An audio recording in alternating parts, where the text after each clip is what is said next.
It is said that luck is the intersection of preparation and opportunity. My name is Tobias and welcome to Australian Hunting Backcountry, a platform where we will focus on all things around hunting in the backcountry, not just in Australia and New Zealand, but everywhere that backcountry hunting is possible. Every hunting trip should be a journey of learning, so join me as we explore gear, tips, techniques, hear lived experiences and discuss the unique places that backcountry hunting can take you. I appreciate you coming along with me as I try to increase our knowledge and help us seek out opportunities so that we might have better luck in the backcountry.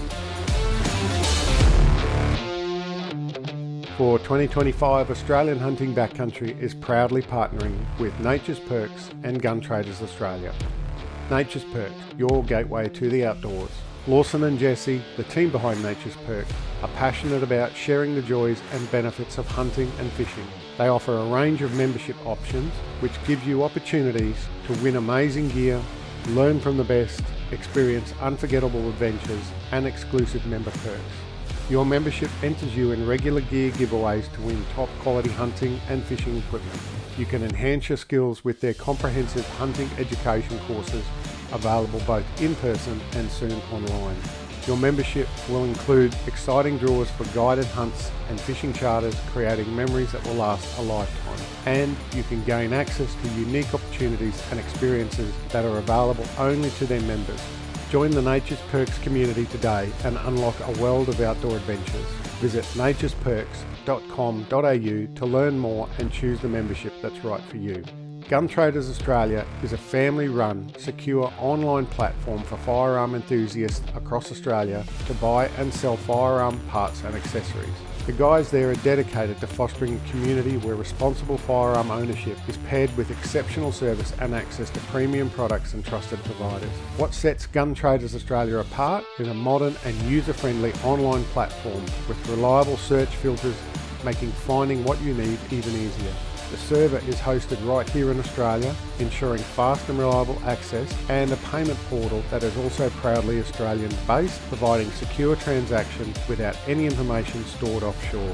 Check them out at guntraders.com.au. Welcome to this episode of Australian Hunting Backcountry, and for this episode I am very honoured to be joined by Brad Brooks from Argali.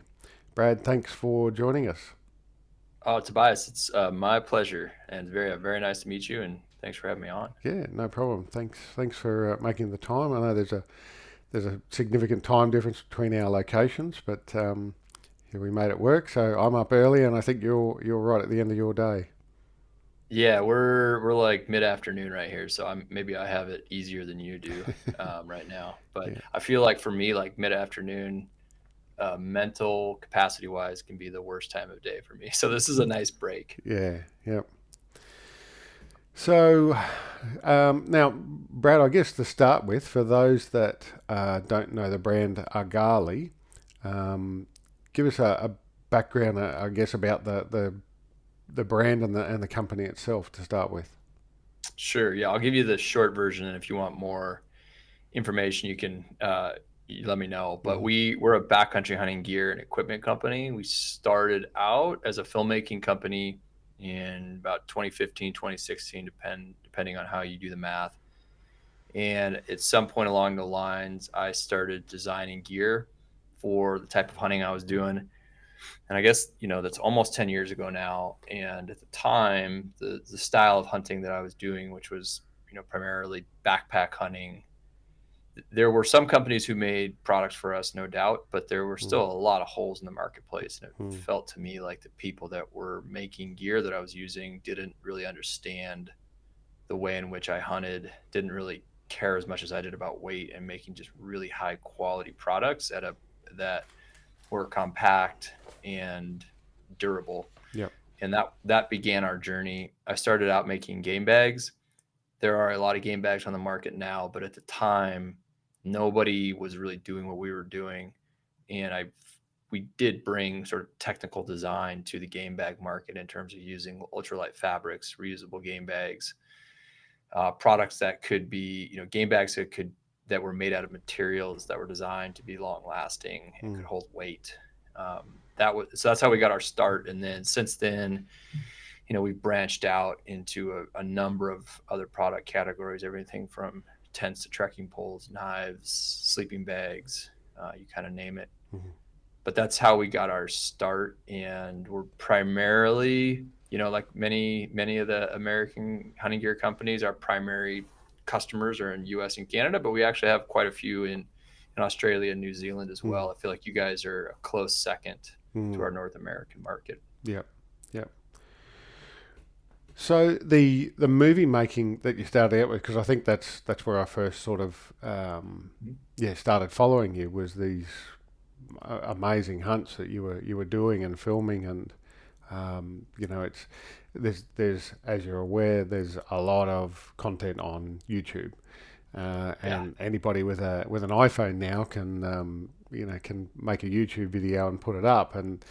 And some of them are very good, and I appreciate the effort that a lot of people have gone to, but some of them are a little bit difficult to watch. Hmm. And you always end up with what seems to me, you always end up with 80% of B-roll sort of footage, car rides and plane rides, and then Yeah. walking, and then there's not a lot, other than maybe a shot at an animal, or maybe just even seeing animals and so forth. But you sort of, your films were always very different in that it was always seemed to be concentrating more on everything you were doing that was relevant to hunters. I don't know if I'm explaining that very well, but I always liked the way you put your films together, and how you would explain things as you were going along. And do a focus on the gear but not over focus on it, and things like that. Yeah. Oh, go ahead. Sorry, I didn't mean to cut you off. No, that's all good. So so the filmmaking for you, was that initially where you really sort of saw yourself going, or was there always a plan to go into the gear? No, man, I haven't had a plan for any of this, so it's just kind of like happening, and I'm reacting in real time. When we first started making films, there was no plan to be a filmmaking company. Mm, We had a very specific thing a story we wanted to tell, and that was a film called Chasing Ridgelines, and that mm, was really it's a story about my brother and I, and we were very very intentional. I appreciate the note about our films because there's a lot out there on the internet. There's a lot of good stuff. There's a lot of garbage, in my opinion, mm, and you can tell the difference between somebody that puts effort into making a story and somebody who's just doesn't isn't interested in that. And I mm, I prefer the quality content. I prefer a good story. It's the same reason what do you like to watch on Netflix or Amazon or whatever your streaming service is, Hulu. You like to watch something that's interesting, has a good story to it, that has people that you can relate to and connect to. And we've always put a lot of thought into that, about telling stories that are interesting to us, that where the hunt is a part of it, but it's really an adventure film where yep, hunting just happens to be sort of the through line. yep. So, but yeah, no, we made one movie, no intent to make another one. And there was interest in us making another one, both from some of the companies we worked with and just from people that watched it. And so we decided, we're like, well, let's make one more. So at this point, still no company, no desire to be a filmmaking company. Mm, And so it felt very pure, in the sense that, like, as a company that makes gear, we get approached by people that want to be filmmakers, which is great. I love it. And a common thing that people want, they just, like, they want to get sponsored, they want sponsors, they want, like, authenticity. And I tell all of them, I'm like, I think your focus should be on what is it that makes you different than everybody else, or what it makes going to make your content different than everybody else. Everything else will come mm, at some point in time if the content is good, and if you have a clarity of purpose about what you're trying to do. And I think that differentiated us, especially in the early days when there wasn't nearly as much quality content as there is now on the internet. But anyway, so yeah, and we still do a lot of filmmaking, and it's the amount of content we do is really the same that we've always done. The difference now for us is we are pretty picky about what we do and how we do it, and we pick and choose stories that are interesting to us that really fit our mission and our brand as a company. Mm. We're really big proponents of wild places, wild country, the value of wild places to hunting and hunters across the globe. And we try and tell stories that are that really try and explain why that's valuable, to hunters. The role that big wild country plays in hunting. Mm. Not everywhere, but it's who we are as a species, right? If you think about where we came from, you know, prior to modern day civilization, our ancestors roamed the earth hunting wild things Mm. in big wild country. We have some remnants of that left in various places across the globe, but they are remnants of what was once a wild planet, Yep. right? Yep. And there's nothing, I can't imagine anything more primeval and more in a way that we can connect with where we came from, other than hunting big wild, big animals in big wild country. Mm. That's what we did as a species. That's how we evolved as a species. Yep. And to me, there's value in at least holding on to that part of our history as human beings. And that that's really some of the stories we try and tell today. Now, of course, we also, like, those are fun adventure films. We're not preaching to people. They're not history films. But I hope that when people watch our films, they come away with like an appreciation for the ability to have those adventure hunts, which Mm. requires space. It requires big country. It requires being able to get lost in the mountains and be able, lost in the desert. I think those are things that we undervalue as a society, and they're very important to me. They're very important to our brand and our ethos. Mm. Yeah. Yep. I was talking to a young lady a little while ago. She's a hunter over in New Zealand, does some YouTubing and so forth. And when I caught up with her, um, we were discussing the YouTube videos, and I said, assuming YouTube stays around for, you know, X number of years, however long it is, it doesn't appear to be going anywhere. But let's assume that it's here for another 50 years. Your grandchildren will be able to watch videos of what you were doing as a young girl. So essentially, it's become a form of digital photo album. Yeah, And yeah, there are some people out there who are just simply using it more or less for that. Just let's put everything up there that everything I filmed on the holiday, I'm putting it up on YouTube. But there are some guys, like yourself, Brian Call, the hmm Gritty podcast. They do some amazing hunts, and the filmography is fantastic as well. Yeah, people like that really add value to the platform and to hunters to be able to show, like you're saying, the big wild country and the adventure, and then the hunts, the small part of it, but it's the whole adventure that everybody appreciates. yeah, yeah. I think so. I mean, the things that, more or less, Tobias, I feel like we're making content that interests me Hmm. and trying to tell stories that interest me, Yep. and sometimes those interest other people. But I think at its core level, we like to watch content that is with interesting people that we can relate to or connect to in some way, shape, or form. That that could take lots of different forms, and I'm very conscious of that when we are making films, whether it's me in the film or somebody else in the film. We have a number of films that we're going to release this year that have some other people in our content, but we're very, very selective about who those people are, especially in our films, because they have to be good representatives of the sport of hunting, and they have to also just be people that we think are interesting, that you'd want to watch Mm. and that you can connect to and relate to. So, but yeah, at its core, I think it is a fairly simple thing, to make engaging content. It's like, what interests you? What would you find interesting? And Mm. then you can go try and figure out how to make that. Mm. But Yeah. But there are some very good content creators. I feel like we live in an age where the barriers to entry are incredibly low to make something can get, massive amounts of views, which is amazing. If I was trying to make films, 2005 instead of 2015, 10 years difference, totally, I would have been making CDs, and Yeah. trying to, and my kids don't even know what a CD is. They've never even seen, they've seen one, Mm. but you know what I mean? It's like the idea that you would make a movie and then the way in which you distributed it is you have to sell a physical device Yeah. was not very long ago. Mm. You and I know that, but most of a lot of our viewers that are under the age that are currently 20, that wasn't a part of their upbringing. So it's just a totally different era we live in, which is both great because the barriers to entry are low and you can make something. If you're creative, you can make it, put it on the internet.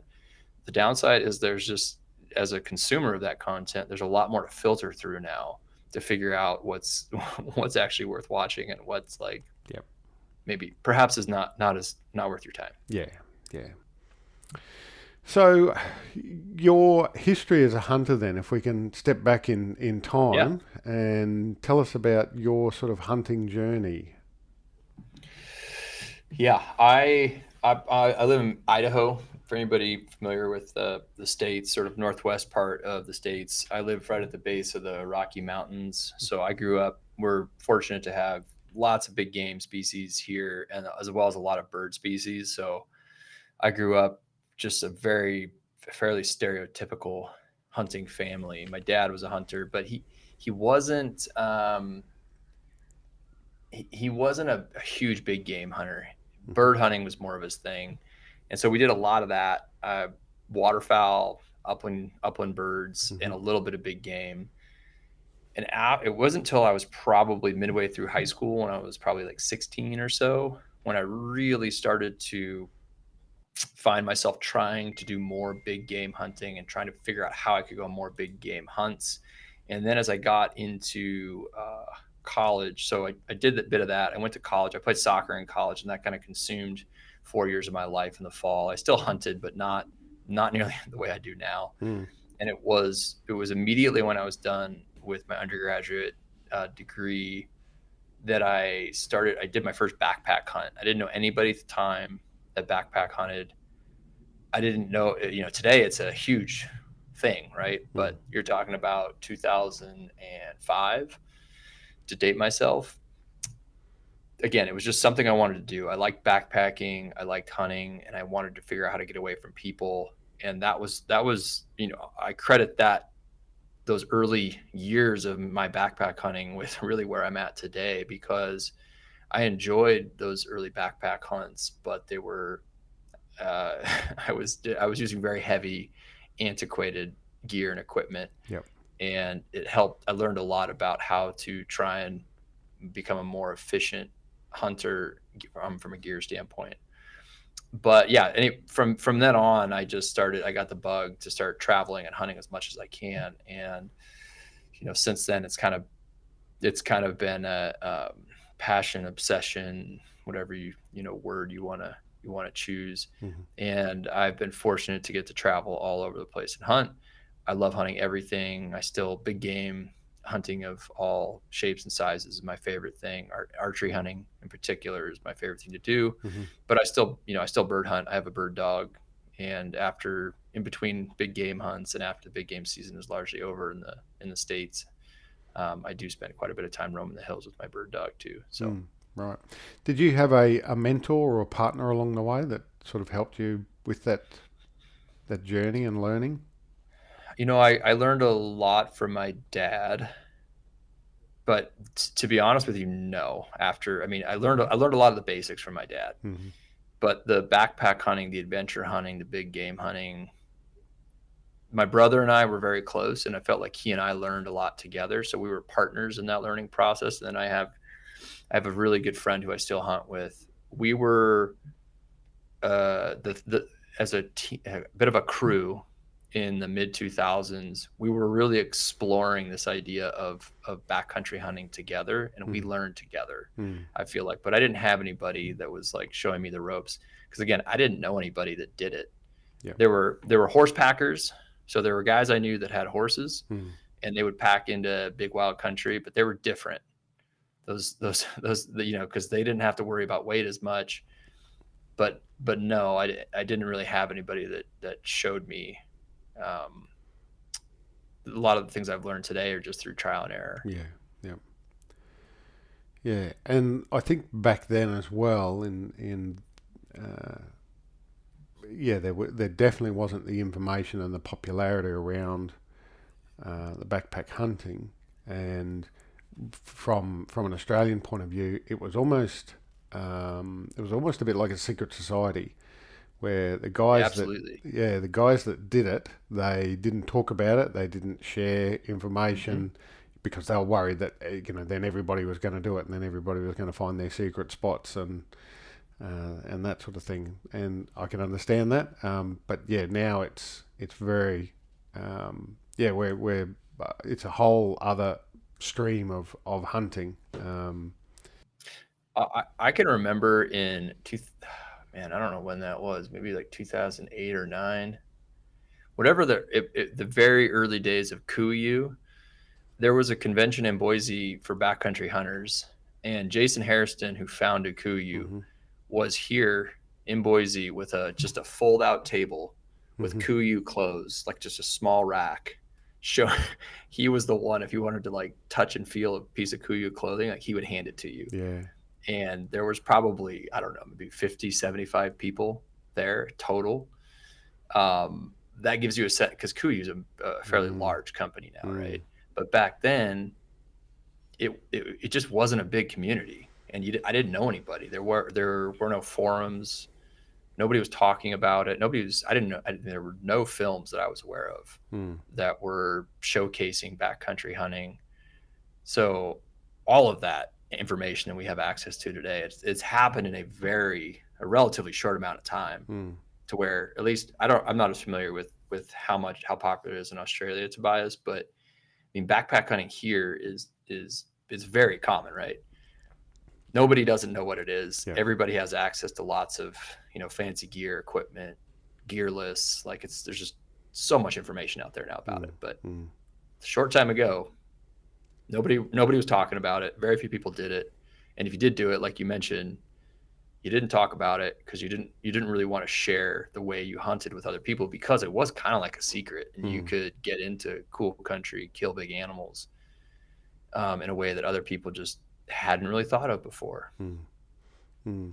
Yeah, that just shows what level of thirst there was for information out there. There was obviously a lot of people who were very curious about it, and enough to yeah, to companies like Kuyu to take off like they did.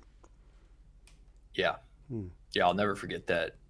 It's funny now to think about Jason Hairston being a sole person with a fold-out white table Mm.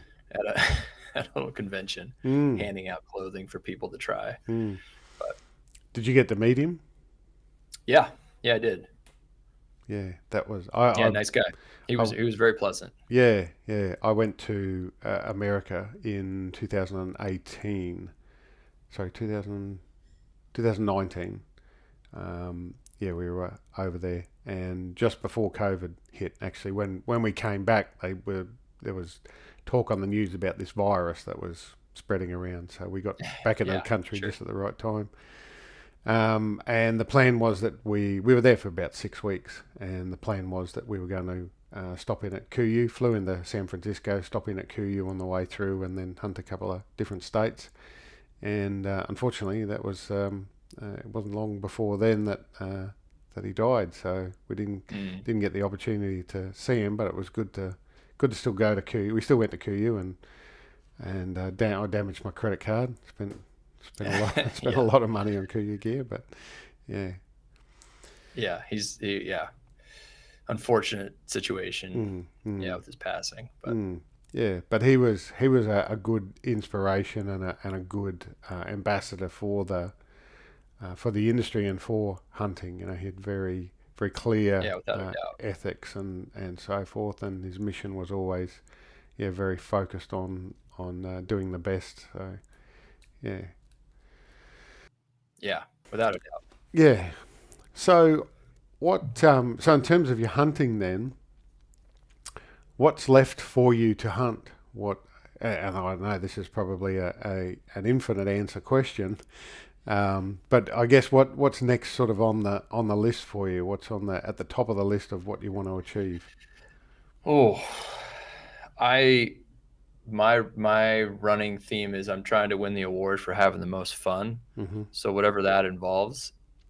But I've got a lot of stuff I still want to do. Um, I've been fortunate to do a lot. I've never hunted Australia and New Zealand. It is very high on my list. In Mm. fact, I was talking to a couple folks just a couple weeks ago, Western Hunting Expo, about here in Utah and Salt Lake City, about coming to Australia. So I want to do some archery hunting down there, and I've still got a lot of stuff I haven't killed with my bow. I say if there's one thing that interests me, it's trying to hunt as many of the free range species in the world with the bow that I can. I'm not really interested in guided hunts. That to me doesn't really interest me. Mm. I've done it when I have to by law because the country or state requires it, Mm-hmm. but the thing that interests me about hunting is hunting foreign animals in a foreign landscape and having to figure it out. That's a challenging situation, but I also feel like that's what tests your mettle as a hunter is can you get dropped off into a place that you don't know the animal and figure it out? Can you Yeah. do it? Yeah. That to me is what hunting is. That's what's Mm. exciting to me. What's not exciting to me is somebody walking me up to a thing or being like, "Here, just shoot this thing." Mm. Like, I have Mm. no interest in that. That's to me, that's not that's not what I love about hunting. Yeah. So, in that realm, there are quite a few things I haven't done yet. My favorite, there's a lot of animals I haven't hunted that I'd like to hunt, but my favorite animals to hunt are deer species of all shapes and sizes. Mule deer are probably my favorite thing to bow hunt Mm-hmm. in the world because they're just a reclusive animal. They're a solitary creature. They're big ones are very difficult to find, and if you do find them, they are hard to kill. And so I like that about them. Mm. So, anyways, I have lots of things I still want to do. Um, I'll be lots of places I like to hunt. The other thing that motivates me, Tobias, too, is just hunting in really interesting landscapes Mm. that are different and that I'm not used to. So I've been hunting in recent history. I've been doing a lot of hunting on the Hawaiian Islands, which I think if you've never been there, you might think that it's not a place you would think of to hunt. You think of like resorts and Yep. tourist zones, but there's a lot of wild country on those islands that is really fun Mm. and engaging. There's just a lot of opportunity there for bow hunting. Yeah, they've got Um, really good so population of Aoudad and Chital or Chittle, Axis deer. yeah, Yeah. yeah, lots of chittle, and they also have like mouflon sheep. They have hybrid sheep. I'll be going to the Big Island and Maui this year to try and hunt some sheep species. Mm. And some of the sheep hunting there, I mean, it's really fun. It's really interesting. It's not easy necessarily. Yeah, it's really challenging. Mm. But yeah. So, anyways, adventure hunts of all types and all shapes and sizes. There's a lot of places I haven't hunted yet, and then there are a number of species that I still have yet to hunt, especially with a bow that really interests me. Yeah. So a handful of those. The only species, to be honest with you, in like North America that I haven't killed yet are I haven't killed a Yukon moose, which I'm gonna hunt this year, Mm. and then Columbia black-tailed deer are the only other Right. deer and ungulate like hooved animal species that I have not killed with a Mm. bow in America. So I'm running out of species to kill, but there's always bigger ones to kill. So Yeah. Yeah. Well, I can definitely recommend New Zealand for you then, in terms of doing an adventure style hunt and being challenged. Have you? I don't know if you've done any research into what's in New Zealand, but they've got tar, Himalayan tar, yeah, and then chamois, as well as a couple of deer species. But I was over there in May last year and chasing the tar around the hills, and the countryside over there is spectacular. And yeah. that's understating it. Yeah.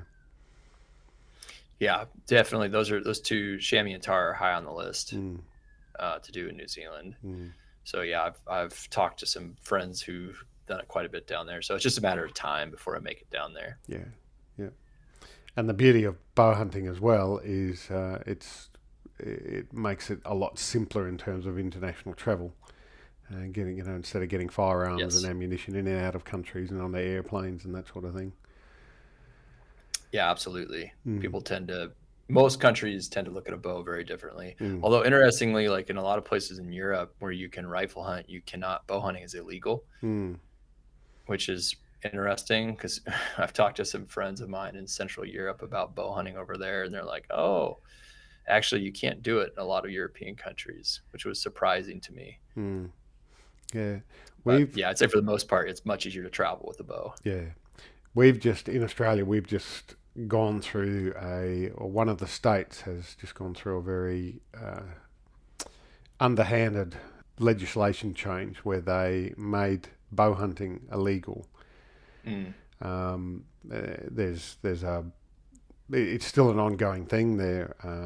There's a large group that are trying to get it overturned and so forth. But for whatever reason, they said a particular politician took a dislike to bow hunting. You can still own your bow. You can still target shoot with it and so forth. You just can't hunt animals with it anymore. mm, So interesting. yeah, hopefully that is not something that follows suit in the other states because Yeah. I'm just taking the dive into bow hunting now myself this year. So I've always been a rifle hunter, but now I've purchased myself a bow and got it set up and starting to practice. And we're about to head into our sort of the start of our hunting season over here. So red deer will be roaring Mm. soon, probably in another couple of weeks. So frantically trying to get myself squared away and get in some training and so forth. And yeah, hopefully the plan is to take a stag this year with the bow. Yeah, there's nothing like it. The interesting thing about the bow hunting ban is it's a very interesting thought when you realize, going back to my earlier point, that is how we as a species killed animals for Yep. a very long time, with Mm, a bow and an arrow.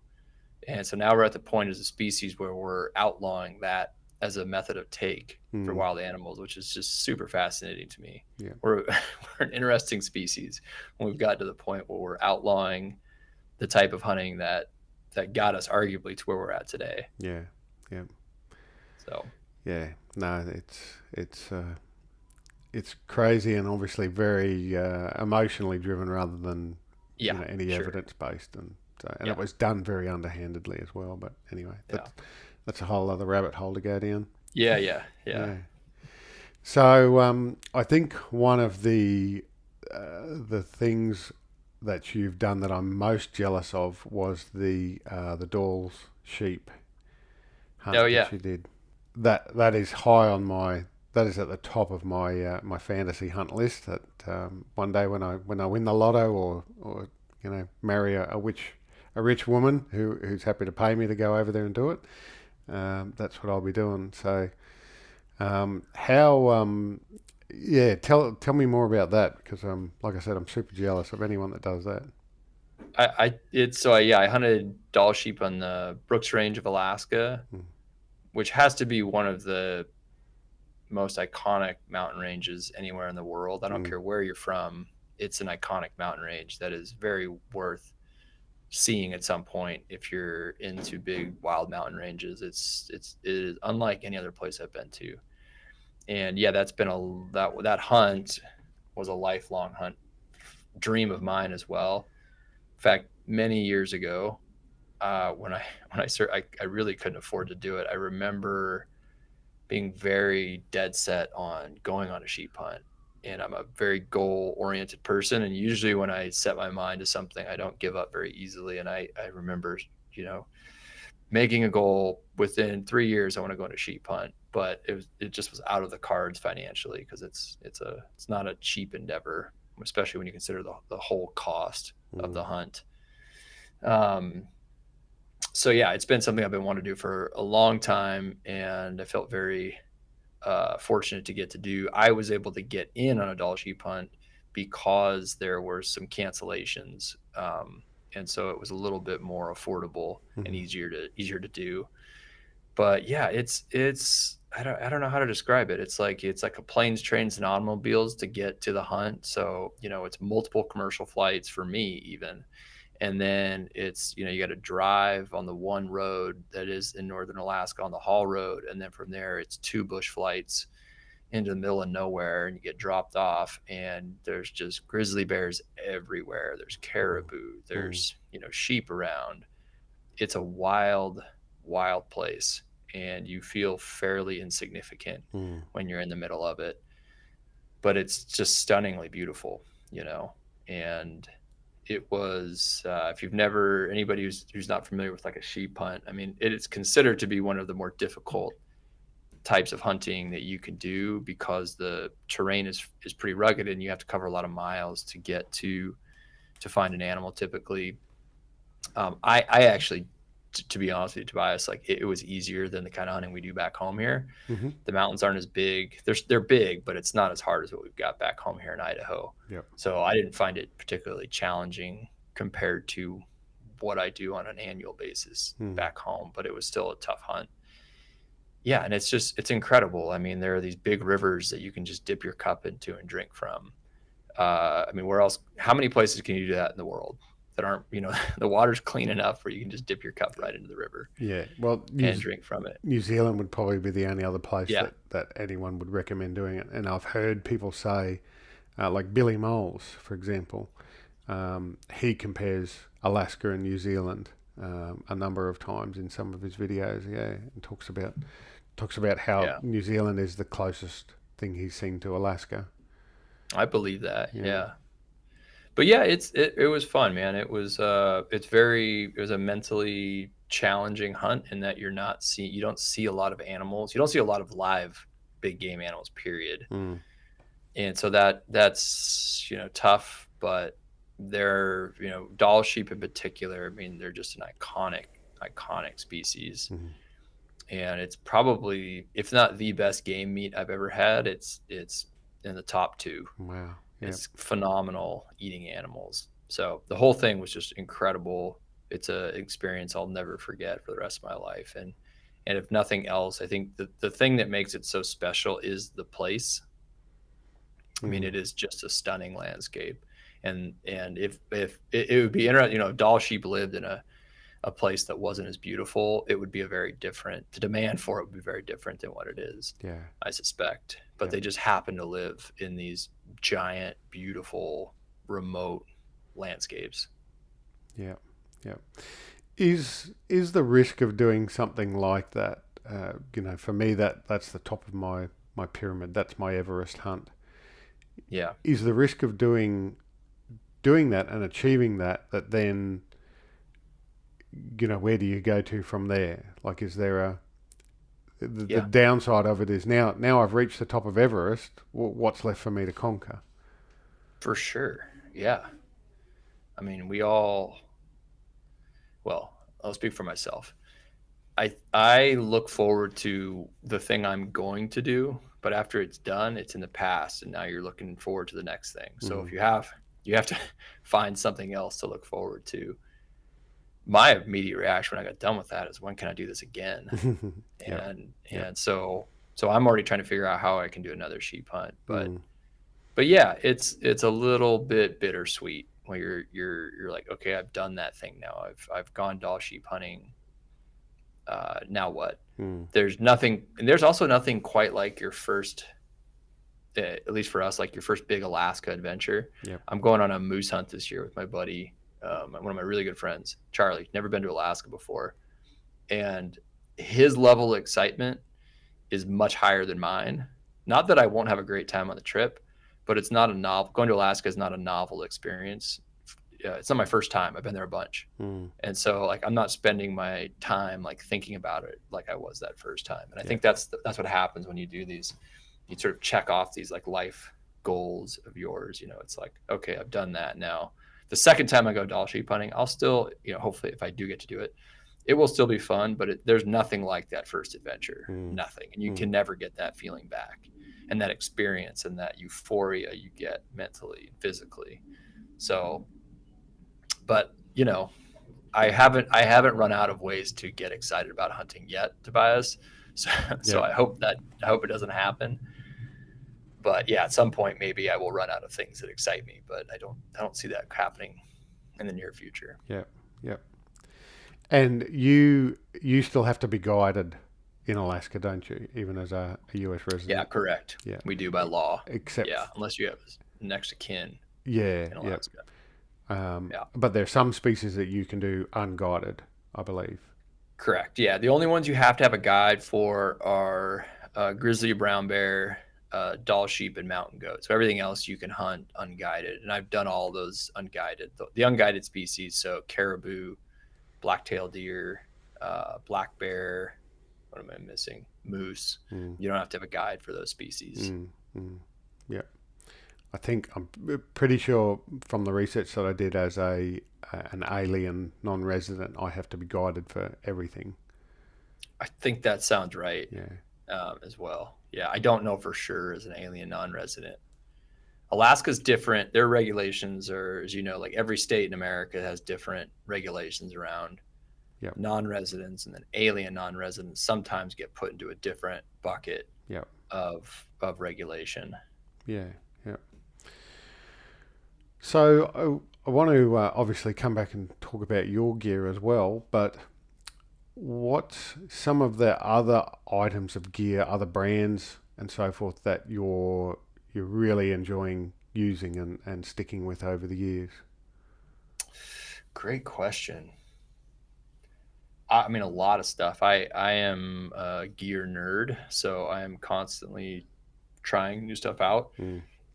I'd say at the top of the list, I've been using Vortex optics for a long time. Mm-hmm. I enjoy Vortex. It's worked very well for me. I have, yeah, been using it for, probably almost exclusively for about 10 years now. Mm-hmm. Um, I've used, let's see, we talk boots, like crispy boots. I've used Schnee's boots extensively. I like both of them. Don't really have one or the other that I like more than the other. Um, oh gosh, I'm trying to Spartan Precision bipods. I Mm. really am a big fan of. I like they're super light. I've been using an Exo mountain gear backpack. If anybody familiar with that, for Mm-hmm. quite a few years now. Yep. Like that backpack. Gosh, Peak Refuel mules. I don't know if you guys all have like dehydrated meals, are a big thing down there, but Yeah, we have a very limited selection of um, of that sort of thing. Nothing yeah, like's available over there. yeah. Peak Refuel Mm. mules are, I think, by far the best dehydrated meals I've had for Mm. years, and they're quite good. I've been using them for a while. Um, yeah, there's lots of, I don't know, lots of stuff. FHF Bino harness I've been running for a long time. Yep. I've been using Nosler bullets for my rifle hunts for a long time. Oh, day six arrows. I'm a huge fan of day six arrows Mm-hmm. and broadheads. Yep. Um, my friend Brian owns that company. He actually bought that company from an Australian. It was an Australian company, and he bought it from a gentleman. I don't know what the gentleman's name is, Yeah. but whoever started that company, they're great arrows. I've been using them for a long time. Mm-hmm. Love them. Yep. Yep. We do. We do. I do know we have day six You gear do? over here. Yeah. Okay, yeah, I'm a big fan. I can't, I don't even know how many animals I killed with day six arrows and broadheads, but it's a lot, Yeah. and they've worked Yeah. very well. Yeah. And what's your bow setup at the moment? So I've got a few bows. I have a bow problem. I have a Matthews Phase 4 that I'm shooting right now. Last year I shot both a Matthews Phase 4 and a Matthews Lift, Mm-hmm. and I prefer the Matthews Phase 4. This year, I am going to be trying out a Hoyt RX9, which I've never shot before. So I don't have an opinion on the Hoyt necessarily because I haven't hunted with it yet. But Matthews have always worked very well for me, and I've had good luck with Matthews bows. All right. I've bought myself a prime form. I've heard great things about the form. Actually, Yeah. I shot prime for years, and just wanted to try something different. a buddy of mine who owns a bow shop told me the Form is the best bow that Prime has made ever, Yeah, and right. he knows his stuff. Yeah. So I have not shot it yet, but I've heard good things. Yeah, yeah, I've heard a lot of good things. Well, I've seen after I bought it, I heard a lot of good things about it because obviously it's only fairly new. But yeah, I'll be interested to see how it goes. That the build of it with the carbon bars is either going to be a huge failure point or it's going to be yeah, significant game changer. Yeah. Mike, on the high end bows anymore, if you're buying a really top end bow, like they're all pretty dang good. Mm, Even compared to like a decade ago, there was quite a bit of disparity, I feel like, in the high end bow range, just in terms of the top brands and quality wise. But there are quite a few good bows out there anymore. So, um, my rule of thumb is bows to me are like boots, and you kind of know it when you try on a pair of boots whether or mm, not they fit your feet. And mm, bows, if you shot enough bows, you could really, I think you can parse out what fits you and what you like, yep. and what fits your body geometry, uh, the way you hold a bow. So yeah, I don't know, and that's that's something that just comes from me having shot quite a few different brands. Mm, But yeah, there's a lot of good bows out there, and best thing people can do is just go in and shoot a handful and see which one you just innately are like, yeah, that one felt better for me. yeah. May not be able to explain why, but Yeah, yeah. That's right. On this Friends of the Podcast episode, would like to offer a warm welcome to Chris from Sambar Soaps. Hey, Tobias, thanks for reaching out and having me on. Yeah.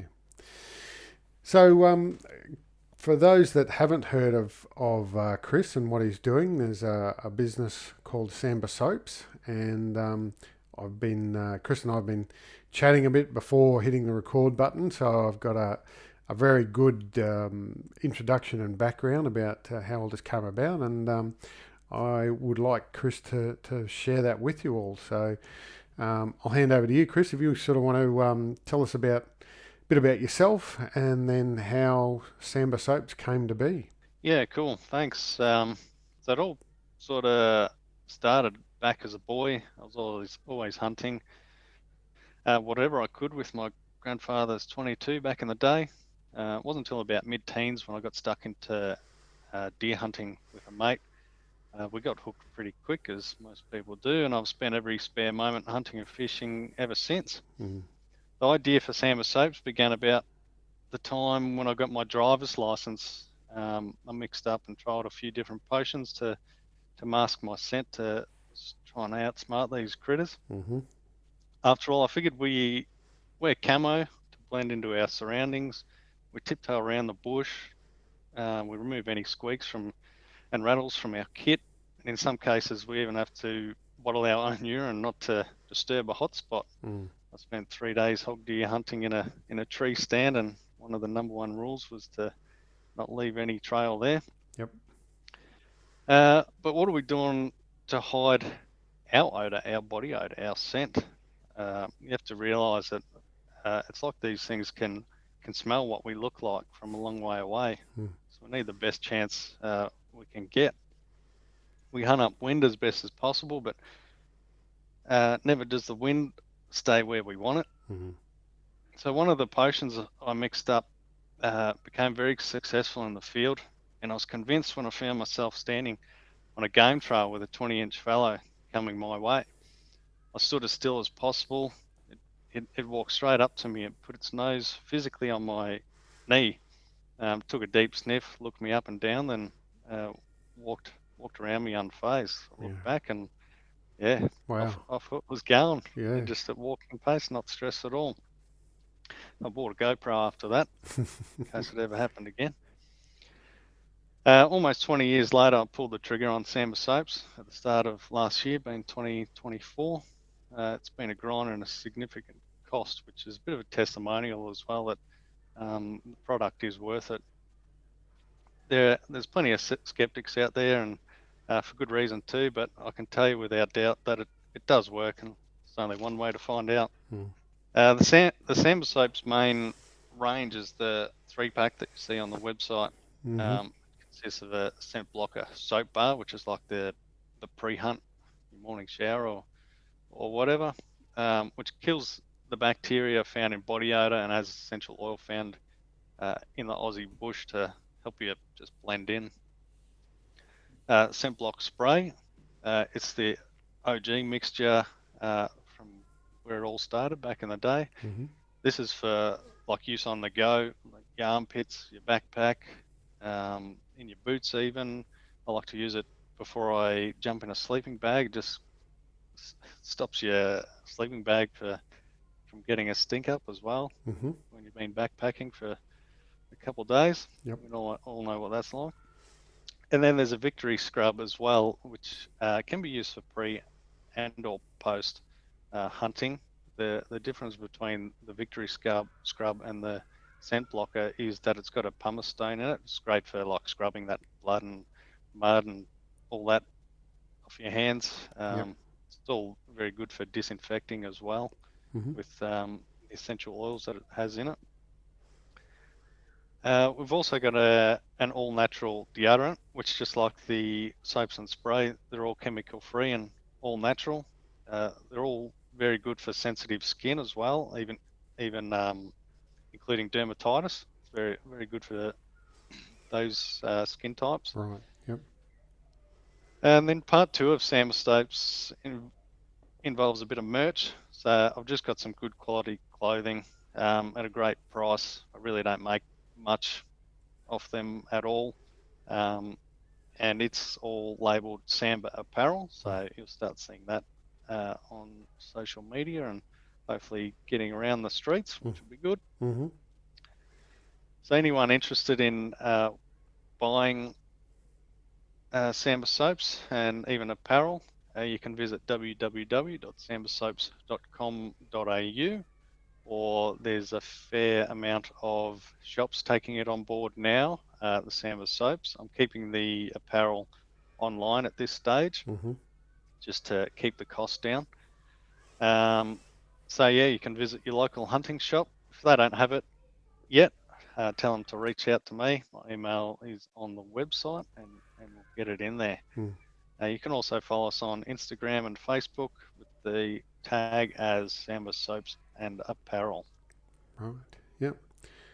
So the scent block spray, would you use that on your person or your clothing or both? Yes, all of the above, everywhere except your face, Yep. your eyes, mouth. Yeah, you can put it all over your clothes, all over your body, all over your kit, anywhere that can get body odor on it, Mm-hmm. and then it can kill the bacteria, as I said, in your body odor, and just neutralize that scent, that human scent. Yeah. Right. Okay.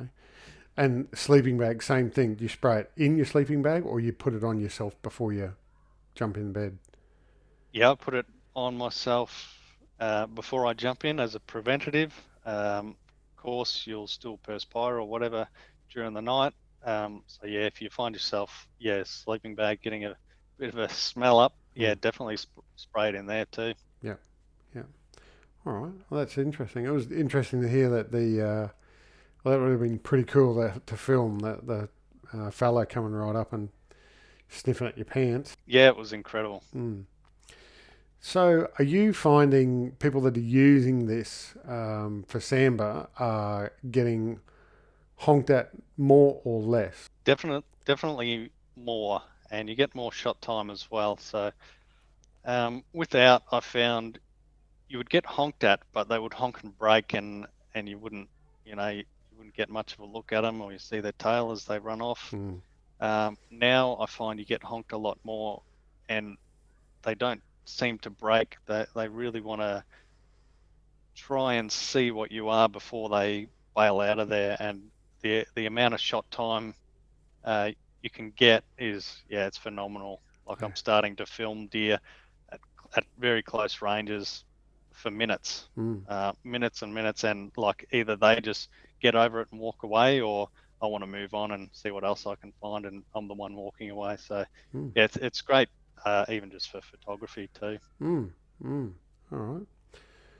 Definitely something I can see being advantageous for bow hunters, for any deer species, I'd suggest. And yeah, anyone out there stalking sambar and walking them up, certainly probably anything we can do to put the odds in our favour, so that we can try and get ahead like that one on the wall behind you there, would be great. Yeah, absolutely. Yeah, any advantage we can get off over these guys is definitely worth having a go. That's Yeah. for sure.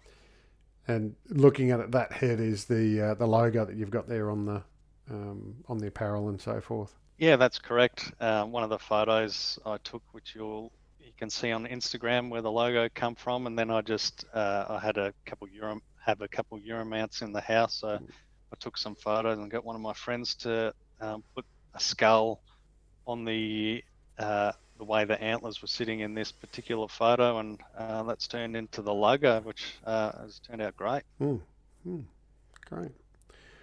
All right, mate. Well, look, yeah. Anything in the future for Sambar Soaps that you can reveal? Well, there's always things happening. We've got a few things still in the pipeline, bit of stuff for washing up, hopefully sooner rather than later. That'll be the next step. Um, yeah, other than that, sort of take it step by step. I'm starting to get a few requests from people, like the Liquid Victory scrub, Right. which has pumice stone in it as well, just to clip into your four-wheel drive water tanks and Oh stuff yeah. that have like the bottle Yep. holders, Yep. things like that. So yeah, sort of just taking requests, popular demand at the moment, and we'll see how we go Mm, all right. and progress from here. Yeah. Great. All right, mate. Well, yeah. Keen to see how what other things you come up with, and any feedback that anyone's got on the products that they're using. Please feel free to reach out and share it. Thanks again, Chris. Absolutely. Thanks for having me on. So, Argali, you said started out as filmmaking, and then you obviously identified that there were some bits of gear that you couldn't find anybody making, so you've decided to take the dive into making stuff yourself. Yeah. Yeah. Game bags were the first item we made. I don't know. Did you want me to go through all the? I don't know how much you want me to get into all the things we make, but Yeah, no, definitely. Yeah, because like you, I'm a bit of a gear nerd too, and everybody, a lot of my listeners do love talking about gear and so forth. But yeah, like I said to you at the start, we're able to get. There are some stockists yeah, of Argali gear in Australia, so it's very relevant because it's very accessible to us. So. Yeah, so the point I was going to come back to was that quite a few of the people I've spoken to who make their own little niche sort of bits of gear did exactly the same thing. They couldn't find something that was already out there that filled hmm the needs that they had in mind, and so they just started creating it themselves, came up with a great product, shared it with a couple of mates, and then the feedback they got was that you should sell this because it's fantastic, and then next minute they've got a highly successful business up and running. yeah. That sounds about right. There's a lot of ups and downs in between, but Mm, mm, I'll tell you that there's the when we start with game bags, I remember distinctly using the standard we have available over here, which you can find in a lot of our big box retail stores, which is these sort of cheap, stretchy cheesecloth mm-hmm, style game bags, mm, which were I would buy at the beginning of the season. I would buy, I don't know, maybe like 15 of them because I would run through a bunch of them in any given hunting season. And the problem I had, especially with early season hunts when we have flies out, is they would tear so easily that if they caught as you were you had to be so delicate with them as you're putting them around a hind quarter or just a piece of meat, not to get a little hole in them, because then the flies would lay eggs or mm, blow eggs through those holes. mm, and it was so annoying. And they were bulky. They take up a lot of space in my pack. You couldn't hang anything from these game bags, and I just remember being so annoyed on this one trip, and I was like, there has got to be a better way to make this product. And that was what started me down looking at, fabrics, and trying to, pick a fabric that was super light, but also had some durability. Flies couldn't blow eggs through, that had, and a couple things that we did that did not exist at the time, which now everybody does, is that makes game bags, is we used a paracord for the cinch that was rated to hold heavy weight. So you can hang the game bag by the paracord. Nobody else was doing that. Simple thing in my mind. The other thing we did is we cut out the seam on the bottom of the game bag. So the way companies used to make game bags, you take 2 rectangles of fabric and you'd sew the bottom and the sides and leave a hole at the top. Well, that bottom is your common stress point. It would blow out from some game bags. So we cut out the bottom seam, and just made that one continuous piece of fabric to increase durability.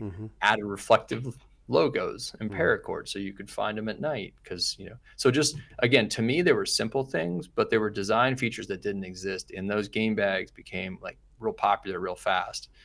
And I had all sorts of woes about manufacturing woes that we don't have to get into right now, but it wasn't like an easy process for me to learn how to like manufacture things at scale in a way that worked business wise. That took a lot of work and effort.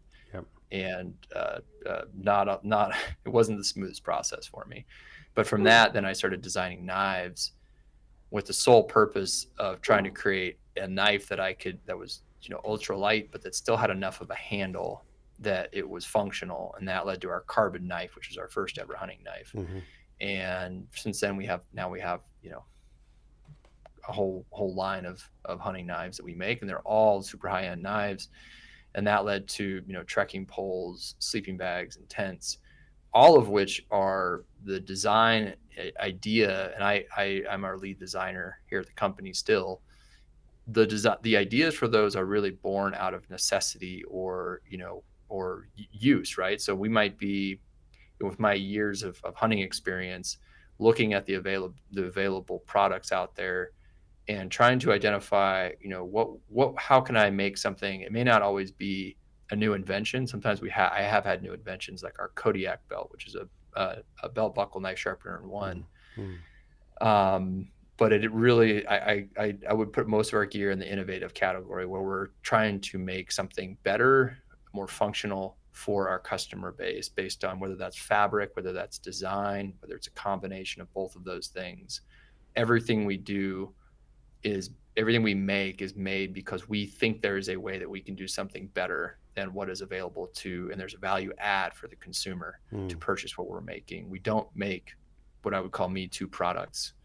I'm not going to just make a backpack if I don't think it's better or different somehow than the available options out there. So that's our guiding ethos for all the products we make. EXO has a similar sort of strategy as well, that they're always talking on their podcast about getting customer requests for, a bino harness or something like that.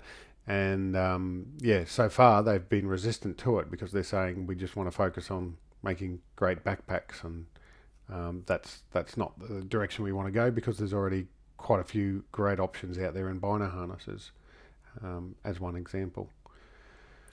And EXO, I mean, there's something about our town that we live in here in Boise is not really that big, but there's a lot of hunting gear companies here. EXO are our neighbors here in the town. Right. But I think there's something to be said for a lot of us that I would put in the niche gear category. We're relatively small brands, but a lot of that are making purpose-built gear. A lot of us I think the coolest things happening, the coolest products, the most innovative products are coming from the small companies anymore. They're not coming from the big companies. That's happening, at least in the States, without a doubt. And I'm not talking about us. Like take Argali out of it. I'm just thinking about what are the things that I'm excited about that are being made. Almost none of it is being made by big companies. It's largely being made by smaller companies out there who have the agility, who see an opportunity, they see a lane, because they are the customer, they are the consumer, and they're like, I know what people are looking for, and I'm going to go try and make it. Mm. Whereas I think the bigger companies out there get too bogged down by bureaucracy and thinking about product from a profit standpoint instead of thinking about it from an innovation standpoint. Yeah. Yeah. Not to say that's a bad mentality to have, but typically if you're in our world, in the hunting gear world, not every cool product out there is going to be a profitable product, but it might be really helpful to a small segment of the population. Yep. So different approaches for how to think about what's valuable for the consumer. Yeah. Yep. The just coming back to the game bags, big difference between Australia and New Zealand and America is we don't have laws around meat recovery and so forth. So if you shoot an animal, you can literally leave it there and walk away from it. You're not compelled to take anything from it, which is not something I necessarily agree with, but I do understand that Australia has different challenges to America and so forth. But yeah, for you guys, because all of our, I guess, because of all of our game animals are introduced species over here. Right. So, we have 6 species of deer. All of them are from, not from Australia, different parts of the world. Whereas you guys, the deer, the elk, the sheep and so forth, they're all technically native animals. So I can understand that there has to be a certain amount of respect that goes along with harvesting one of those animals too. Yeah, and I'd say even if it's not legal requirement to take meat, like in Hawaii, a lot of the animals I'm shooting over there are not. There's no legal take requirement because they're an introduced species as well. Mm. It just comes down to, like, if wild game is a part of your diet, it helps keep your meat clean, and for me it's a food source. So even if it wasn't legal, like in Idaho, like if you shoot an elk, big animal, or deer, you don't have to take all the meat. You can leave certain parts of the meat on the animal. You don't have to take the neck meat, which I find crazy because the neck meat arguably is some of the best meat on that animal. But for some people, they're like, it's not required legally, I'm not going to take it. And that's, I don't pass judgment on people for doing that. But certainly anybody who eats wild game game bags have a use for it. If you're going to all the trouble to try and take that meat, bring it back home, it's just going to help make that, keep your food cleaner, keep flies off of it, and help prevent it from spoiling. Yeah. Yep. No, and it's an appreciation for the animal as well, for what you've been given the opportunity, and to bring that sort of full circle, you're hunting and then bringing it home and enjoying the spoils and sharing that with family and friends and so forth. So yeah. It would be, I certainly respect that law and can understand why they have that over there. And I've heard on some podcasts in Alaska, they will actually have game wardens, come in, fly in or whatever, and check out a kill site. And if they don't feel that somebody has taken enough meat off the animal, then that person will end up getting fined, or the guide will end up getting fined. Yep. Yeah, same thing in Alaska. I tell people, if you go to Alaska does not mess around. They will, if you don't take everything you're supposed to, which personally, I think it's great. I mean, that's the law. Follow the law. Yep. You don't want to.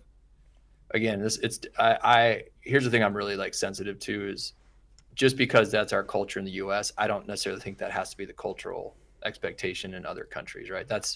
But here, I think there is a cultural expectation that because these are native animals, if you are going to go through the process of shooting one, the legal and arguably the ethical responsibility is to take the meat, even if you're not going to consume it, show respect to the animal, take the meat, and either give it to somebody else or consume it yourself.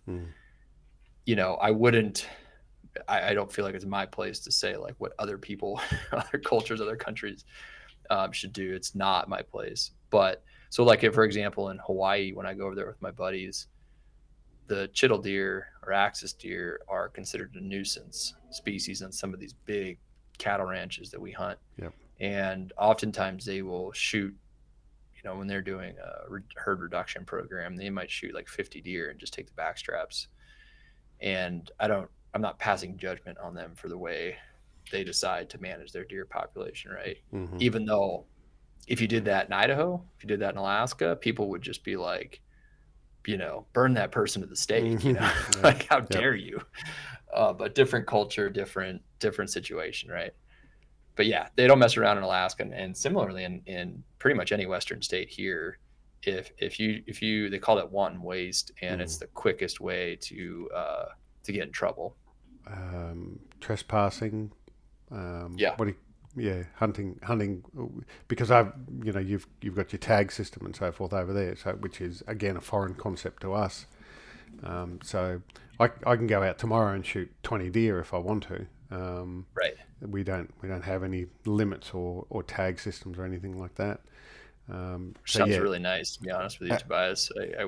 Wish we had the game populations to sustain that. yeah. It's again, it's a double-edged sword. There's Yeah, pluses and minuses. I feel that a tag system or a user pay sort of system puts value on the animal, and then yeah, fair that enough. that then creates respect for it and so forth.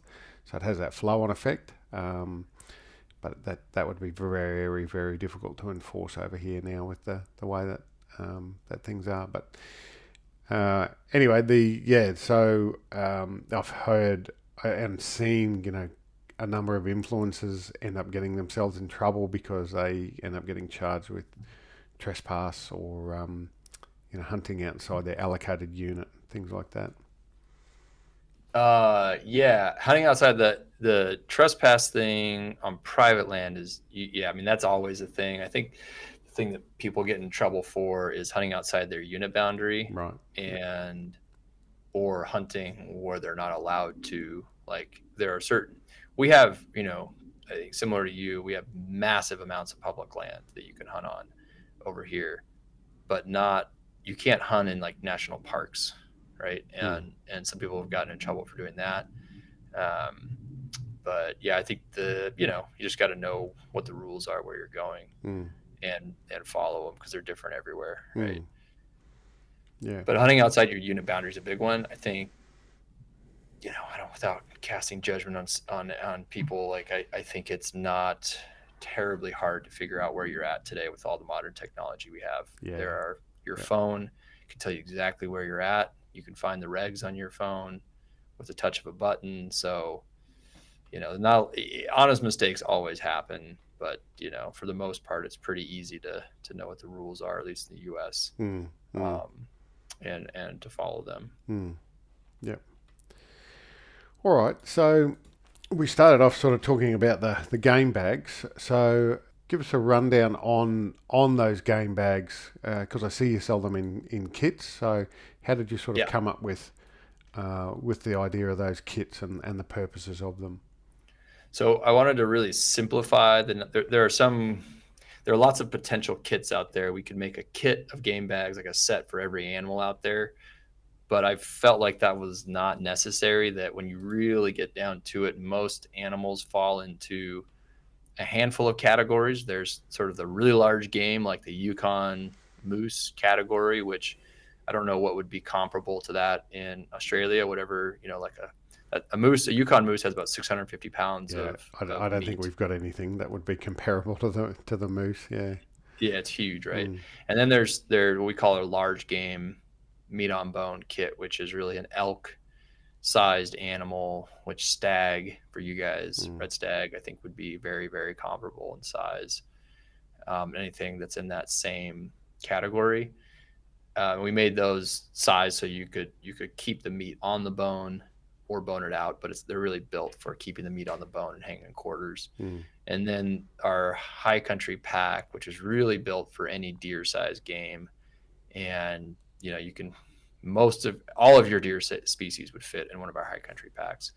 And each of those kits include 5 game bags, 4 quarter bags, so one for each leg, and then 1 bag for all the spare meat, backstrap, tenderloin, neck meat, mm. etc. Okay.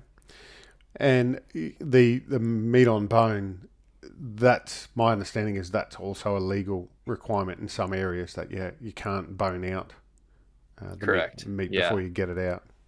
Yeah, most states in the U.S. don't have a bone in requirement. Alaska really is the only state that has a bone in requirement for some animals. Mm. In the lower 48, it's mostly a preference. Some people just prefer to take the meat on bone or to hang it on bone for a variety of reasons. They think it, after you shoot something and rigor mortis sets in, that those muscles tense up, and if the meat's still attached to the bone, that muscle will sort of relax and stretch out better. So it just creates less meat that isn't as tough. Okay. So that's usually why people will take the meat on bone, is really about personal preference, not legal requirement. Right. Okay. Yep. And the other thing, the other significant difference, I guess, is that we don't have any apex land-based predators either. Yeah.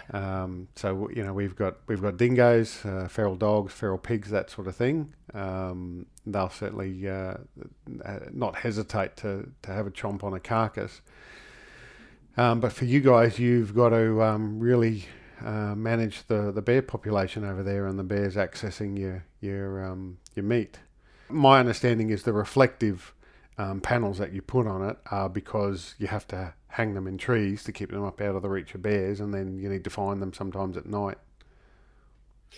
Well, that's not the intended purpose. That certainly is an advantage of them. It genuinely is just for headlamp reflection. So I hang them in trees mostly just to keep them out of the dirt, Mm-hmm. and keep rodents from being able to munch on them. There are, bears can certainly get into your meat, but I'd say like grizzly bears, like in Alaska, you got to definitely pay attention to bears. Mm-hmm. Grizzly bears get into your meat, but mostly the reflective material is all about just trying to find your meat when you're hauling meat out of the back country and back to your truck to the front country. Yep. And just making it easier to find and spot, but not necessarily to keep away from predators. But if you did need to do that, like if I'm hunting in Wyoming, where they're in a dense bear country where you need to hang your meat, at least whatever it is, like 15 feet in the air. Yeah, it makes it a little easier to find. Mm-hmm. All right, and then you. So the next bit of gear was the knives. Then was it? Yeah. I have had the opportunity to touch and feel a couple of your knives, so I'm very impressed with them,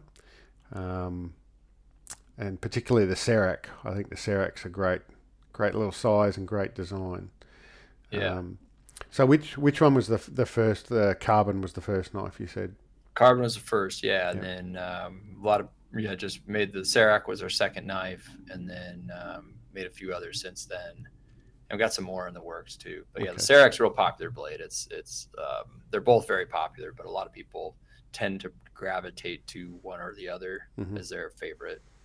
Yeah. So what's the background of the designs, the different shapes of each blade? Just the carbon is, I describe it as like a jack of all trades, master of none knife. So something that you could do anything with a big game animal on, whether you're skinning, trying to keep that tip underneath a hide, popping joints on an animal. It has a really good hand feel. It's super high end steel, so it's going to hold an edge for a long time. But shape wise, they all those two knives in particular have what I call like a modified drop point. So that what that does is essentially it makes it so like if you want to rip underneath a hide, the tip of your knife isn't going to stick into the meat. And then they're both, I say, do it all knives. Some people would just prefer a deeper belly blade, which is where the Serac really shines. But practically speaking, they both work very well. The Serac's a better skinning knife, and because of that deeper belly, you can stay in the cut longer than you can with the carbon. But the carbon is also a great everyday knife too. It's good for cutting up birds, small game, as well as big game. Mm-hmm. So just differences and really just personal preference. Mm-hmm. And the sawtooth, would you say that that's more of a big game knife? Yeah, I would. I mean, I've cleaned small game with it, but I think it really shines in big game animals. That it is a sweet blade. The sawtooth is really nice. It has such a great hand feel.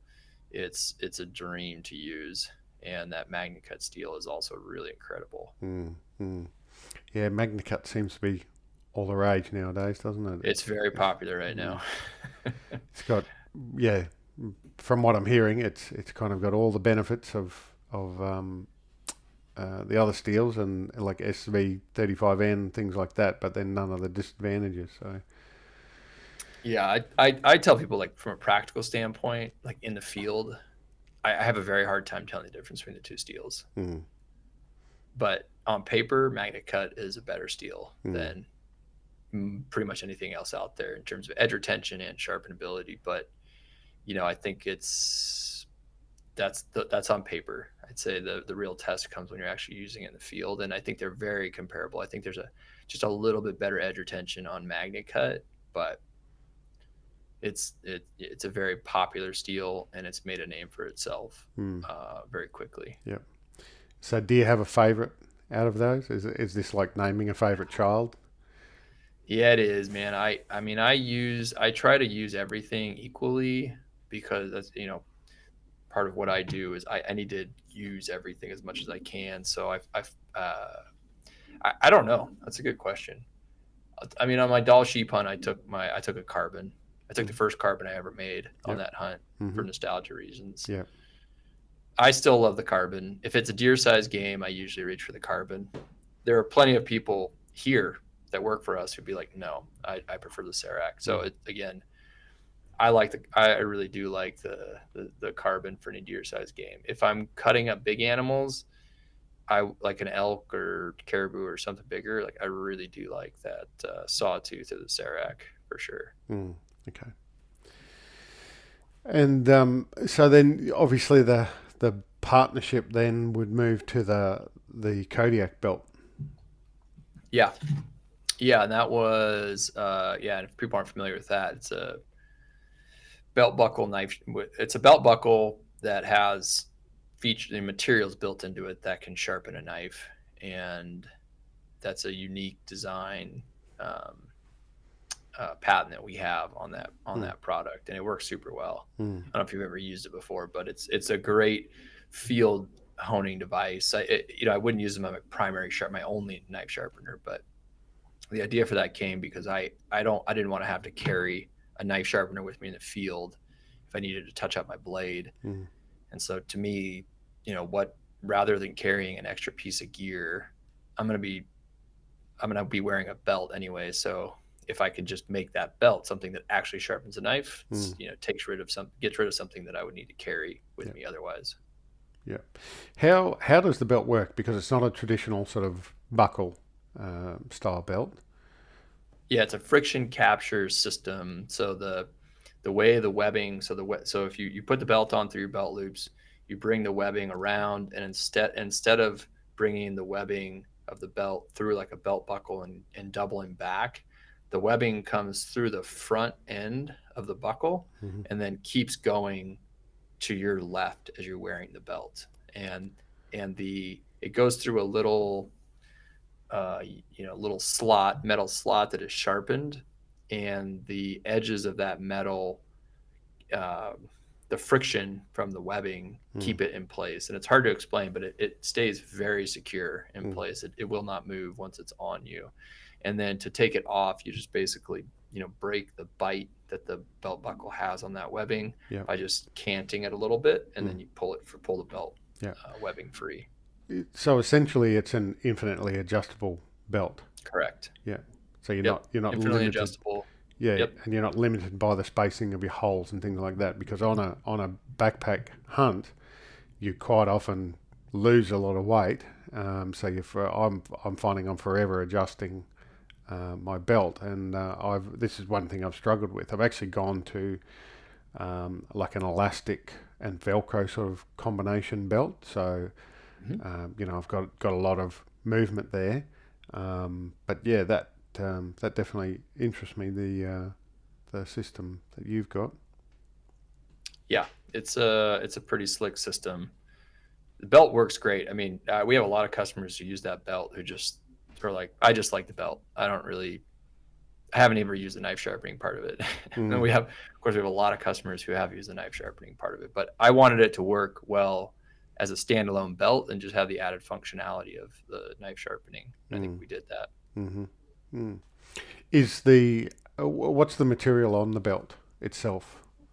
So, sorry, you broke up there. Can you say that one more time? The belt itself, is that cordura or what's the material? No, it's a nylon. It's a nylon webbing. Right. Yep.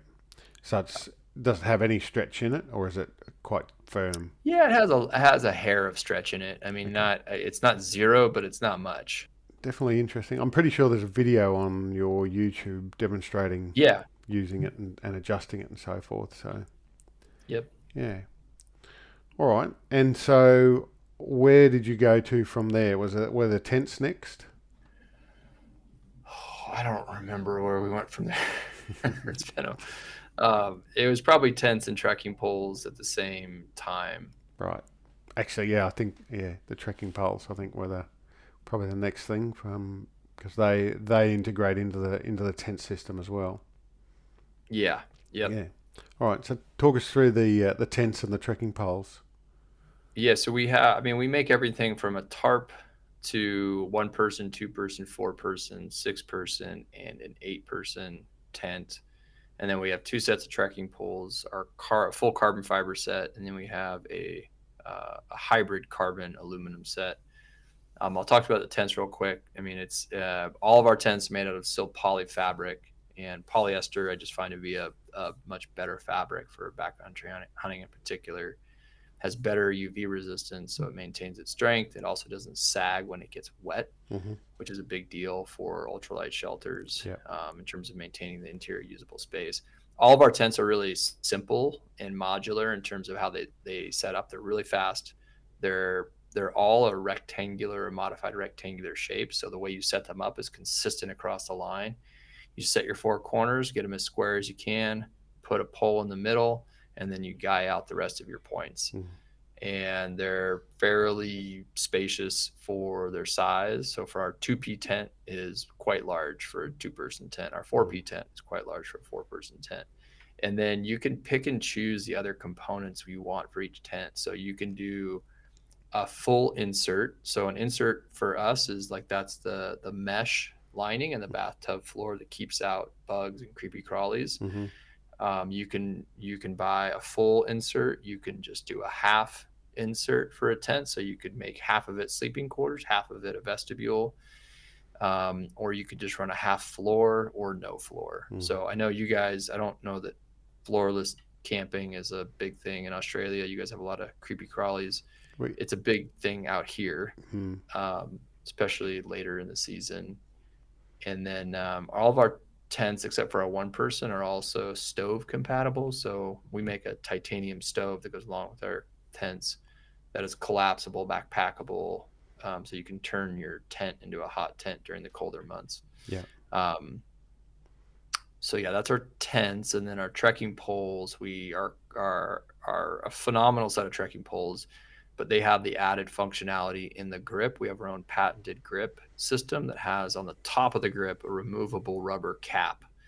And if you pop that off, there's a 1/4 20-inch threaded insert in there, which is a universal adapter size. And then we have 2 adapters that can go connect to the top of your trekking pole. One is a shooting yoke, so you can use your trekking pole to shoot off of as a monopod. And then we also have what we call our X3 adapter, which can thread into your trekking pole, the grip of your trekking pole, and you can use it to connect 2 trekking poles together to pitch one of our tents. Or you can use that X3 adapter to connect a binocular tripod adapter, which, a lot of the major brands have a 1/4 20 threaded female ends. Yep. So you can glass off of your binos with our trekking with our trekking pole. Okay. So those are our trekking poles and our tents. Yep. So with the tents, you're calling them tents, but essentially it's kind of a modified TP design. Correct. Because it's got a single pole. So I've seen the Hawaii. Did I pronounce that right? You nailed it. Yeah. So I've seen that and the Rincon 2, both up, and both both versions of the Rincon. So I've seen it with the full nest and with the half nest as well. And I really liked one of the things I noticed about the Rincon is that with a lot of tents, when they say they're 2-person, it's really it's a stretch to fit 2 people in there. Like it's probably a husband Oh and yeah. wife, or 1 person and a dog, or a child, or something like that. But I would say that the Rincon is a genuine 2-person tent. Like there looks to be more than enough room for 2 full-size men in there, and a little bit of gear still as well. Yeah. And then I really liked the half nest in the Rincon. So having all of that other side of it as somewhere you can keep your gear um, out of the weather, and Yeah. you could even do a little bit of cooking in there. Obviously, being careful of the flame and heat, but you could probably boil some water and have a nice little relaxing space there, rather than Oh having yeah. to cram everything in. And I think that the weight on them as well was quite surprising too, considering because the other thing that we didn't mention was you've also got the adjustable carbon tent pole that Oh can yeah. go Yeah. with Yeah. them too, instead of having to use Yeah. the trekking poles. Yep. So yeah, no, I was just on a personal note, I was very impressed by both those tents. So I um, appreciate that. It's good to hear. how would you rate the weather and wind resistance of them? Because my understanding is with the sill poly, you still have to seam seal them to make them completely waterproof. Yeah. So it's not the poly that makes that. It's the coating, the silicone, double-sided silicone coating on the fabric is why you have to seam seal them. So we use this is a little bit of a nerd tangent, but there are 2 types of waterproof coatings you can put on tent fabric. You can put silicone, or you can put polyurethane, or PU coating. Mm-hmm. Polyurethane decreases the strength of a fabric. So what a lot of companies will often do, traditional backpacking companies, is they will put a silicone coating on the outside and polyurethane on the inside of the fabric. Mm-hmm. And the reason they do that is because you can seam tape the seams on polyurethane, but you can't on silicone. Just the technology doesn't exist yet You're right. to factory seam tape it. But polyurethane, it's an inferior waterproofing fabric that, or coating, that decreases the strength of the fabric. So we use silicone on both sides because it actually increases the strength of the fabric. And so that's why you have to seam seal it to make it waterproof. Honestly, it's pretty dang waterproof out of the box. Mm-hmm. We use the silicone coated thread on those seams, but you need to seam seal to make it like fully waterproof. Mm-hmm. It handles wind and weather incredibly well. I mean, we have a lot of guides in Alaska, sheep guides, entire companies, guiding companies who run our tents exclusively. Yep. So yeah, I mean they're a 4-season tent. I've used them in the nastiest winter weather here in the Intermountain West that you can think of. 50-mile-an-hour winds. 2.5 feet of snow. Like if you can think of it, I've probably been in our tent in it. Yeah. So they hold up very well. Okay. Yeah, because it's this sort of style, this teepee single pole style is not that common. Generally when we think Yeah. about a 4-season tent, we traditionally think of something like a Hilleberg, with the dome style and multiple poles. So yeah, that's good to hear. It's different. It's growing in popularity in the U.S. and Canada for sure. Yeah. But it's when you think about weight, there's nothing that compares to a single pole tent in terms of how much weight you save. And yet you're really not sacrificing a lot in terms of, at least with our tents. I can't speak to everybody's tents, but if you guide out well, you pitch it well, you guide it out well, it will hold up incredibly well in bad weather. Yeah. There's a breaking point for everything, so I don't want to give the impression that it can't break. Anything can break. Yep. But it can take a lot. Yeah. Yeah. And at the end of the day too, regardless of what tent you've got, if if there's a windstorm coming, you're going to have to take precautionary measures regardless of what brand tent you're running. Whether that's building a small rock wall on the upwind side, putting rocks over the top of your pegs, extra guy lines, that sort of thing. So It's got to be a certain amount of common sense applied. You can't just go out there and expect everything to be indestructible. Yep, that's right. Yeah. And recently you've just brought out the backcountry sleep system. Is that what you? Yep. How you've have I called that right? Alpine sleep system. Alpine Yeah, sleep we've got system. our sleeping bag. We've got a 0 and a 20-degree bag, and then a pillow that attaches inside the hood of the sleeping bags. Yep. Super warm, high end sleeping bags. They're incredible. I put them up against the best sleeping bags made by anybody in the world, Mm. and they're incredibly warm for what they are. And the pillow is also kind of I feel like that's kind of the quiet killer of the whole kit Mm-hmm. in terms of just being really a great piece of gear that a lot of people who've tried it have commented on how much they really like that pillow. Mm-hmm. So what makes that sleeping bag? Um, yeah. What's sort of the design features of that sleeping bag that you've put into it? It's That yeah, so like we have like body map baffling on it, so the baffles are structured around the human heat signature. So like where you emit heat the most, we structure the baffles to mirror the way in which you emit heat and put more down in those baffles than more put more down in those baffles. Yep.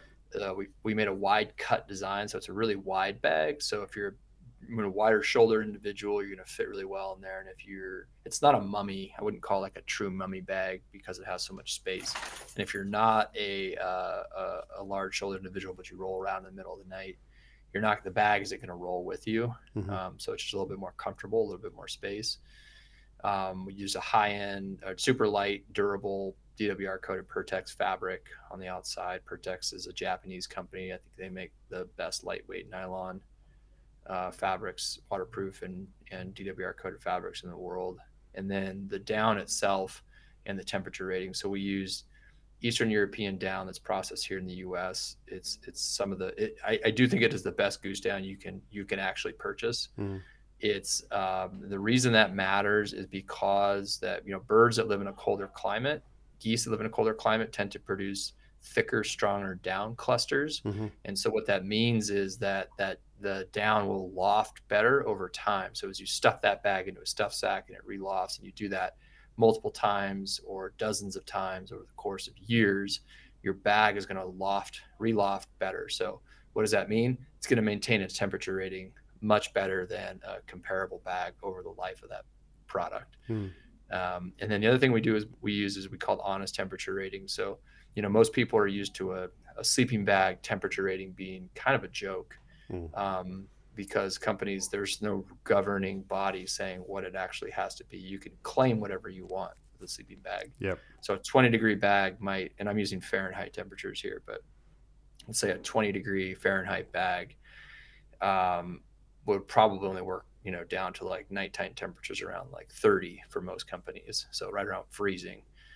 But for us, we felt it was really important to advertise an we call it honest temperature rating. So our temperature ratings are based around comfort. So our 0 degree Fahrenheit bag and our 20-degree Fahrenheit bag are designed to keep you warm and comfortable at those temperatures, which really just means that we put more down in the bag than most other companies would. Yeah. So, and it's a super high quality down. Yeah. Yeah. Sorry, did you say that the down is treated or untreated? Untreated down. Yeah. That's another big difference with us. So what's the significance with that? Because a lot of the times you're hearing about, down that's sort of water treated to be water repellent. Yeah. So almost all, like, there's only one company that makes a DWR coated down that isn't a paraffin or wax based coating. Mm-hmm. So think about most DWR treatments are coating down in wax, and wax is wax, right? Mm-hmm. The nature of wax is to stick to other things. And so what that does, again, DWR coatings will over time cause down clumping or sticking to each other, which reduces the loft and performance of your bag. So your bag is not going to be as warm over time with DWR coating down. The reason people use it, though, is because there is the perception that you DWR coated down is going to keep down from getting soaked with water, which is going to mean that it's going to be able to trap warm air and perform better. In our testing, there was really very little, if any, benefit to DWR treated down. We did a down submersion test where and this is on the internet, you can go look it up or watch it. I took treated down and untreated down and submerged it in water for 2 minutes, and just to try and see how much water was absorbed by untreated down and treated down. And we weighed the down before and I weighed the down after, and the treated down actually absorbed a little bit more water than the untreated down. Right. The point being that down is naturally very water resistant. Geese float on water, or ducks float on water, geese float on water. There are a lot of oils in down that naturally give them a lot of water resistance. So not really a lot of benefit, in my opinion, to DWR coated down. I think it's mostly the reason people use it is frankly just marketing. And it's an easy sell. But if you look at the data and you're trying to create, for us, we wanted to create the warmest, most comfortable sleeping bag in the world. And if you're trying to do that, you can't. I didn't feel like it would be very honest to use a DWR coated down, because there's a downside to using DWR coated down. Yeah. All right. And the pillow's got a layer of down in it as well. It's not actually down, but it's a pillow filling in it, just for cushion. And then it's designed to be stuffed. So there's a zipper on the side. It's a backpacking pillow designed to be stuffed with whatever you have on you. So like a shirt, rain pants, jacket, whatever. And there's enough cushion built into it to make whatever you put into it soft. So you can customize the volume of your pillow based on whatever you've got with you in your pack. Yeah. Did you come up with that design because the inflatable pillows you found problematic? I hate inflatable pillows. Yeah. I think they're really uncomfortable. I don't know anybody that loves inflatable pillows. Yeah. Maybe you do, Tobias. Maybe you're the first person to. I asked a lot of people what they thought of inflatable pillows, and the answer I got was like, it's light, it's fine. Or I hate them. Those were the two common responses I got. And inflatable pillows I know why people make them.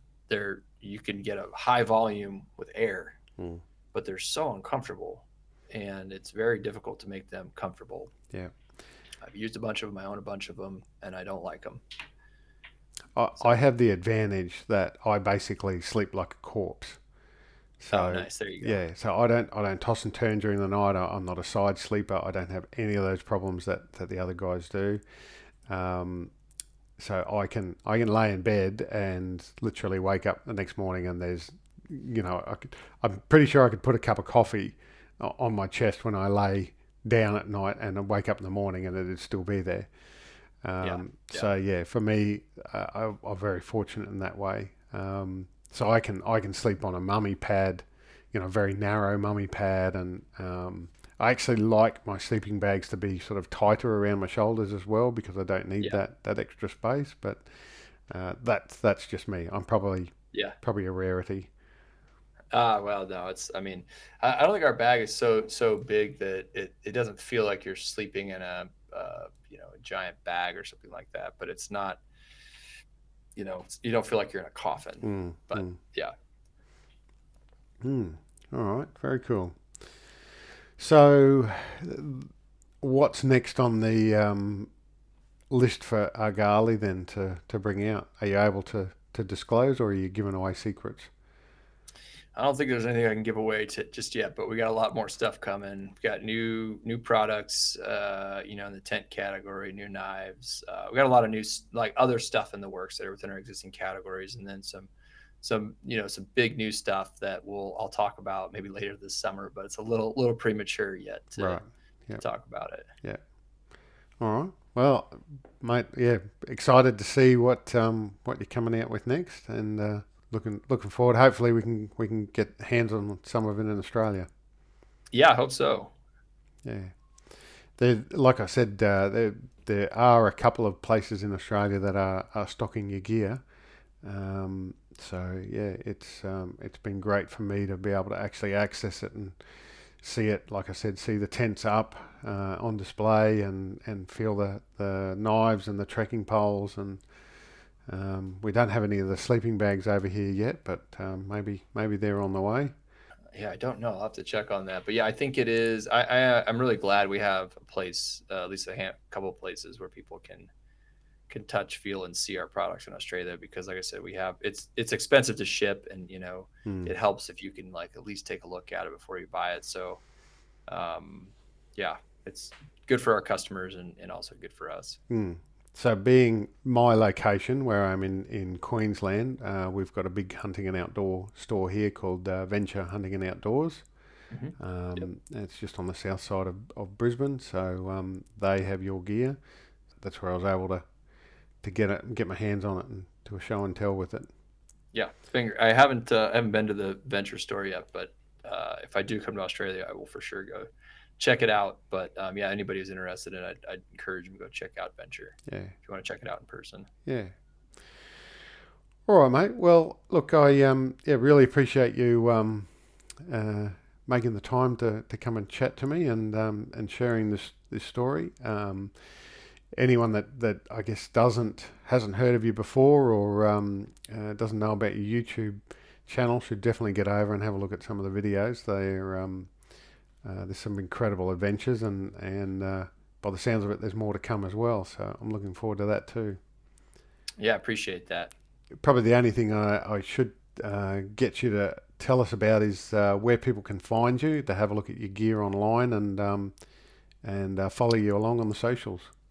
Yeah, so our website is just argalioutdoors.com, and then social media is just Instagram, Argali Official, YouTube is just @Argali. And yeah, that's pretty easy to find me, I feel like. Yeah. So I appreciate you having me, Tobias. It's a pleasure to meet you, and yeah, I've really enjoyed our time chatting. Hey, thank you for listening in. If you'd like to contact me for a chat, pass on any feedback, or have some ideas for future podcasts, please reach out to me on Instagram @australian_hunting_backcountry or email australian.hunting.backcountry@outlook.com.au. For now though, please look after yourselves and your mates.